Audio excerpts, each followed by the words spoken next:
Iran diduga mengangkut sekira 5.000 ranjau laut ke Teluk Persia. Tak hanya itu, Iran pun kembali menutup wilayah udaranya dari semua penerbangan. Akankah Iran sedang bersiap-siap untuk melanjutkan perang? Al Arabiya melaporkan wilayah udara Iran ditutup untuk penerbangan transit internasional. Hal itu disampaikan juru bicara Kementerian Jalan Raya dan Pembangunan Perkotaan pada Rabu 2 Juli. Iran menutup wilayah udaranya dengan alasan demi keselamatan. Bahkan pembatalan penerbangan internal dan eksternal dilakukan hingga hari ini Kamis 3 Juli. Sementara penutupan wilayah udara itu terjadi hanya beberapa hari setelah Iran mengizinkan penerbangan transit internasional untuk menggunakan wilayah langitnya. Namun pihak yang berwenang tidak menjelaskan alasan penutupan wilayah udaranya. Di satu sisi, penutupan wilayah ini dilakukan seusai laporan soal militer Iran diduga mengangkut ranjau laut ke kapal-kapal di Teluk Persia. Militer Iran diduga memindahkan ranjau laut sejak bulan lalu. Perlu diketahui Teluk Persia ini terletak di Iran yang berseberangan dengan Teluk Oman. Wilayah ini menjadi jalur terdekat bagi Iran jika negara itu hendak memblokade Selat Hormuz yang berada di antara kedua teluk.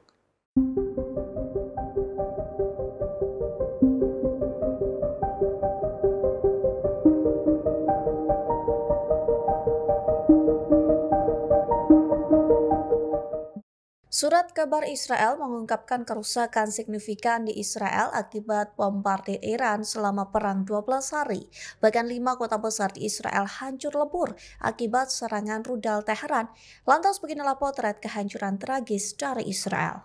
Dikutip dari Al-Mayadeen, 5 kota besar Israel yang rusak parah yakni Tel Aviv, Ramat Gan, Beit Yam, Holon, dan Bnei Brak. Dilaporkan kerusakan signifikan terjadi di 5 kota Israel itu. Surat kabar Israel melaporkan sekira 200 bangunan rusak parah. Selain 5 kota besar itu, rudal dan roket Iran juga menggempur beberapa wilayah lainnya seperti Givatim, Holon, Ramat Hasaron, dan Herzliya. Sementara perencanaan distrik Tel Aviv yakni Erez Ben Eliezer melaporkan distrik Tel Aviv mengalami kerusakan paling parah di Israel. Padahal Tel Aviv sendiri merupakan salah satu kota terbesar yang dipadati oleh penduduk. Ben Eliezer mengatakan Israel mengalami situasi yang rumit akibat gempuran Iran. Pihaknya memperkirakan akan memakan waktu bertahun-tahun untuk memperbaiki kerusakan. Bahkan ditafsir Israel mengalami kerugian besar hingga 5 miliar US dollar.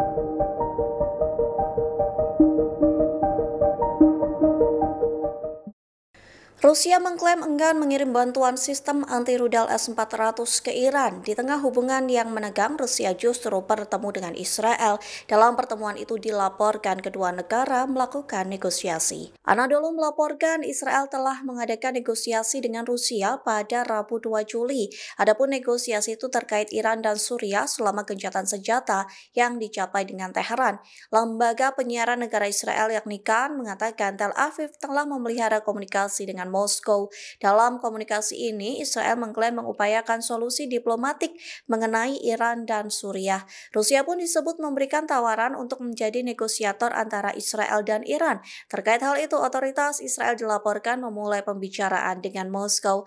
Bahkan pembicaraan itu dilakukan sekira 1 minggu setelah gencatan senjata diumumkan. Sayangnya tidak ada rincian khusus terkait pembicaraan tersebut. Sementara Rusia akan mengirim S-400 ke Iran karena khawatir terseret konfrontasi langsung dengan Israel. Pasalnya hal itu dapat mempersulit strategi regional dari Moskow. Keengganan Rusia ini juga menunjukkan pendekatan yang hati-hati dan memprioritaskan stabilitas hubungannya dengan Tel Aviv serta Amerika Serikat. Download Tribun X sekarang, menghadirkan lokal menjadi Indonesia.